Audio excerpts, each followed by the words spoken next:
Hey everyone, it's Coach Rick. Today's exercises are more proprioceptive work. So check out the previous video I did on Facebook and YouTube for ankle stability for the elderly and also for my hikers. The elderly, as you get older, the reflexes and nerve impulses slower, so the chances of you recovering from an ankle, a poor position where you're about to turn, step on a toy, step on a pet, misjudge a step, you're about to turn, you won't be able to get out from your ankle and you'll break something. For hikers of any age, when you get on uneven surface, the chances of ankle sprains are higher, and you don't want to be getting an ankle sprain 3 hours into the wilderness where you have another 3 hours to go back. It won't be fun. But doing the exercises like this will get it so that you have proprioceptive cat-like reflexes. Now I consider this one the hardest. This is the balance board, flat on one side, half circle on the other. You can sometimes take this off and put different varying sizes to make it more challenging. I think this is the hardest out of everything I'm going to show you. We have that. This is a Bosu Ball, cushioned on one side, flat on the other. When you put it on this way, this is not as hard as this, but it is difficult. When you turn it over, to me this is the easiest, but we'll just show you on the Bosu Ball because I haven't, I'll try it. So the idea is you want on any kind of balancing board, you want to challenge the joints, and in this case you're going to challenge the ankles because those are notoriously the weakest parts of the lower extremity. So when you challenge the ankles, the farther you keep your feet apart, the easier the balance is.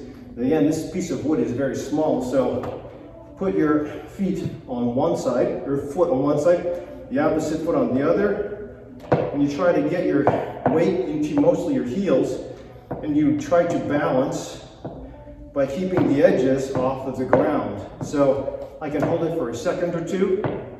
It's always good to have a drishti point or a point of reference. And then eventually you get to the point where you can balance almost like you're skiing. And I haven't done this for a while, thus I'm having a difficult time to find my balance point. But even if you hold that position where no edges are touching, just for half a second, that's half a second of success. Next time you go to 2 seconds. So it's always knowing your reference point of where your success is. 1, 2, 3, 4, 4 seconds, maybe 3.5. So I'll take a break, then I get back into it, reset, get back into it. 1, 2, 3, 4, 5, not bad. So you see I'm kind of surfing because I'm not used to it. If I stay low, bending knees, which would be the next exercise. Once you are good at just holding your position for a certain amount of time, your best personal record, you keep on trying to break your personal record. Once you sit here almost like a Tai Chi master, then you can add a little bit of difficulty by holding objects or throwing things. And this is more advanced than I'm used to, but that would be what you work up to.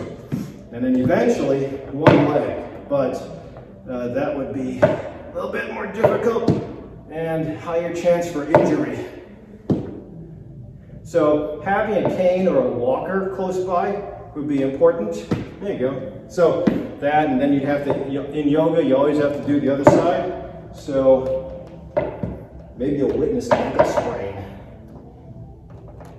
Put your foot in the center, try to gain your drishti point, and find balance somehow. So that's that. And you challenge yourself by working with changing positions, trying to get the feet closer together. Farther apart, more balanced, closer together, more difficult. And you want to build up strength until you get one foot on there. Maybe when you do have one foot and that gets boring, then you can throw the ball back and forth and balance while throwing in a distractor in. Now, if that's too hard for you and you want to just use the Bosu Ball, we'll work our way down with difficulty. This one is not as hard in this position, has the balance board, but again, I start with feet as far on the outside lip as you can. Well, here, well, let's just start like this.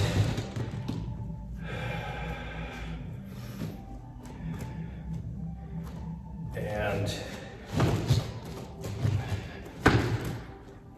I have an accident as we speak. All right. So if I would have had a cane, it would have been a lot easier, or a walker, or some bars in front of me. So to me, this is a lot easier to balance. 1, 1,000, 2, 1,000, 3, 1,000. So I can pretty much get the feedback of what I'm looking at. I'm looking at that. I can feel my ankles going back and forth. If I can sit in silence and stillness, then that is good balance. So when you first start out, you'll be hitting the edges all the time. Don't be frustrated. But as you saw with that, I entered by putting feet on the opposite end. Here you have a bigger ball, so if you start with the opposite end, it'll be really flipped up as such. So that might be a little bit tougher. Find your good point if you don't have an assist, and then work your way into both feet. And work your way to have both feet at equidistance from the center. Again, if you had a cane or an assistant, it might be easier. So as I go farther and farther from the center, I can stand up without the challenge. Now, speaking of challenge, once you get really good at that, then an option would be adding on exercises, such as squatting. So if I can hold this position properly, I try to get to a full squat. And full squat means your knees don't go too far past the toes and your butt comes out. So it gives you just more challenging exercises while developing quad strength and glute strength. And then if you wanted to practice a more practical application, you work to pick stuff up. And more of a distraction. And then when you get really good, you can have people throw things at you, and challenge trying to keep balls centered. Not this ball, I'm talking about the Bosu Ball. So if we go to the easiest setting, that would be cushion up. I think this is the easiest, but mostly because you can get some grip. I'm using shoes, and I think theoretically you start with shoes, but then you get to the point where you take your shoes off and just with feet, bare feet or socks. So here, my feet sink in, so it gives me a little bit of more tactile feel. So it's more information my foot has, and to me that makes it a lot easier. So I can actually stand. Yep. So you shouldn't do this straight out the gate because you can have problems with ankle sprains. But again, stay protected. You can start out far apart, work your way in, do the squats for challenge, throw the ball as distraction, get another challenge. Oh boy. Eventually one leg, as I mentioned. So it seems like one leg, my right ankle is stronger than my left. But let's see. I pick this up. Ooh, oh yeah. So very fun. But actually, because the ankle is it's composed of very small muscles, ligaments, and then bone. But because it's so underutilized and underappreciated, then stuff like this is actually very challenging. So it makes you appreciate the value of proprioceptive exercise. If you want to really challenge yourself, you get up here and you turn off the lights. And that takes away this kind of feedback, and you have to definitely appreciate your position sense only with the information coming from each joint. And it's not just the ankle joint, it's the knee joint, the hip joint, the back, the ears, because when you take away the vision or sight, you take away one of the biggest cues that we as humans rely on, and it makes you accentuate those other senses that you have, which you should really do.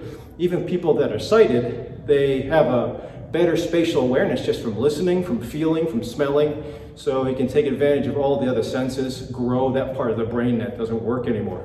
In this case, you're just challenging the brain and you're also protecting the ankle from falling down. So I think it's worth it. Try to do it every day, 5 to 10 minutes. I think it'll be enough time. It's not like you're building up muscle. You're just kind of getting the ankle to talk to the brain and develop that neural feedback or that neural network. So when it comes down to falling, all that training will keep you out of the break, the sprain, or any further injury. So hopefully this gives you a little idea what you might want to incorporate. If you have any questions, put them down below in the comments. Otherwise, I'll see you at the next video.